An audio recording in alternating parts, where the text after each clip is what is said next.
Сарапшылардың айтуынша бауыр ешқашан ауырмайды, бауырда жүйке талшықтары жоқ, сондықтан да бауырда ауырсыну сезімі болмайды. Тек бір жағдайда ғана бауыр мөлшері ұлғайған кезде ауырсыну пайда болуы мүмкін. Бауыр адам ағзасындағы ең үлкен ішкі мүшесі. Бауырда ауырсыну белгісі болмағанмен, сыртқы дене мүшелерімізге белгі беріп тұрады. Ендеше осы белгілерді бірге анықтайық. Бәріңізге сәлем. Бүгінгі видеодан бауыр ауруының алғашқы белгілері мен қауіпті жағдайлардың алдын алуға көмектесетін белгілерін айтамын. Және де бауырдың қызметі қандай? Осы туралы болмақ. Сіздермен бірге пайдалы кеңес арнасы. Егер сіз бұл видеоны көріп отырсаңыз, маған тіркеліп, подписация кнопкасын басып кетуіңізді сұраймын. Сіздің болмашыған әрекетіңіз мені шабыттандырады. Кейде белде пайда болатын қышыма да қауіпті аурудың белгісі болуы мүмкін. Мұндай кезде дәрігердің көмегіне жүгінуді ұмытпаңыз. Бауыр бұл денеміздегі маңызды ағзалардың бірі. Ол ас қорытуға көмектеседі. Өмірлік маңызды заттардың синтезиді және токсинді сыртқа шығарады. Бауыр қызметінің бұзылуы әлемдегі ең кең тараған проблемалардың бірі. Бауыр ағзада маңызды қызмет атқарады. Ол гормондардың артық сақталуын жою мен артық заттарды сыртқа шығару және энергетикалық қор мен дәрумендерді сақтайды. Сонымен қатар қан түзілуіне қатысады. Сондай-ақ бауыр ауруын туындаған кезде бүкіл ағзаға нұқсан келтіреді. Сау бауыр салауатты өмір салтының негізі. Ағзадағы кез келген мүшеңіздің ауруына баса назар аударуыңыз керек. Бауыр патологиясы көбіне көзге көріне бермейтін белгілермен өтеді. Бауырда қандай да бір белгілер болса, зертханалық тексеруден кейін анықтауға болады. Бауырда ауырсыну белгілері болмағандықтан дәрігерлердің тексеруінен жылына бір рет тексеруден өтуге кеңес береміз. Бауырға шамадан тыс күш түсу ағзаның тіндерінде өт қышқылының жиналуын білдіреді.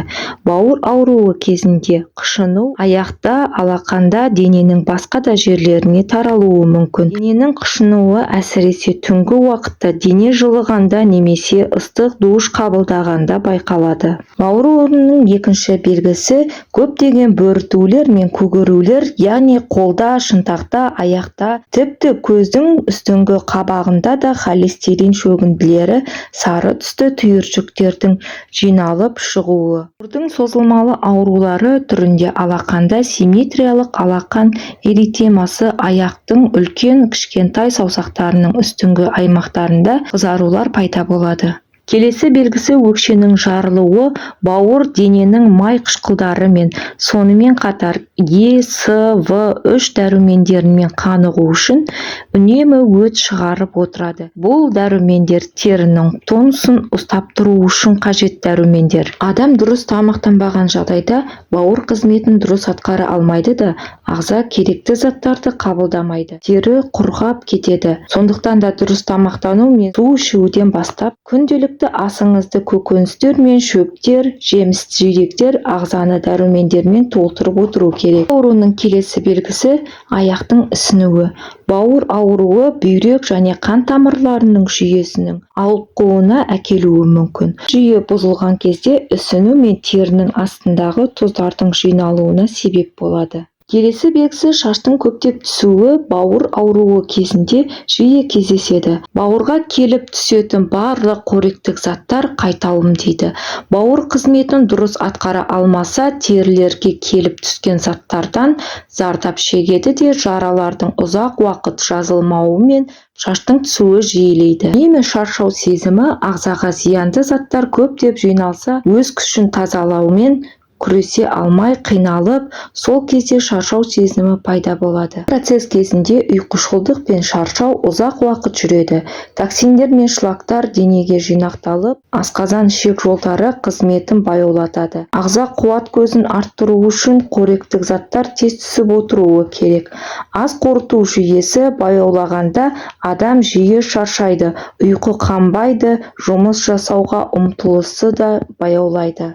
белгілер өрши түссе, бауыр қанды нашар тазалай бастайды. Осы кезде ішкі мүшелерге оттегі жетіспейді. Жұмыс жасауға қабілетін айтарлықтай төмендетеді. Осы сәтте кортизол гормонының өндірісі артады. Кортизол гормоны ұйқыны басқаратын және ұйықтау процесіне әсер ететін гормон. Үнемі ұйқышылдық сіздің тіршілігіңізге зиянын келтіреді. Жабырқау, зейін қою мен шаршау сезімі басым болса, сақ болған жөн. Келесі белгісі ауыздан жағымсыз иіс шығу кезінде бауырдың зиянды заттарды сыртқа шығаруға қиналып, тозып, жұмыс жасай алмай, ауыздан жағымсыз иістердің шығуына келеді. Келесі белгісі көз бен терінің сарғаюы, бауыр ауруының белгісі. Сарғаю процесі ұзақ уақыт бойы дамыған сәтте адам бұл белгілерді байқамай қалады. Бұл кезде өт жолы бітеліп, немесе ісік пайда болуы салдарынан пайда болады және теріде қышыну сезімі бірге жүреді. Бауыр ауруының келесі белгісі іштің ұлғаюы. Бауыр барлық диффузды ауруларында іштің ұлғаюы байқалады. Бауыр ұлғайған кезде көк бауырда ұлғаяды. Арық адамдардың іші ұлғаю асимметриялық түрде болады және бауырдың ұлғайғанын байқауға болады. Іштің кебуі ас қорытудың қиындықтарының белгісі.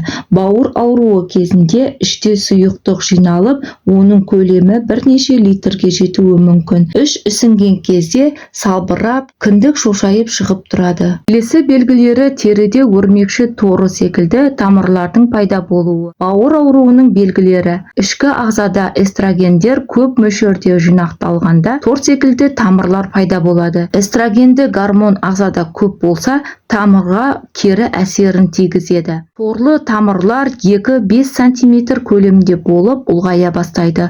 Бұл тамырлардың аяқта, қолда, арқада, мойынға да шығып кетуі мүмкін. Келесі белгісі теріде қызыл немесе қоңыр түсті бөртпелер пайда бола бастайды. Тіпті табанға да шығады. Бұл түйіршіктер қан тамырларының және қан айналымының нашарлауынан пайда болады. Бауыр ауруының соңғы белгісі диспепсия. Бұл белгі кекіру, жүрек айну, құсу, іш қату, тамақтанғаннан соң асқазанның ауырсыну сезімі.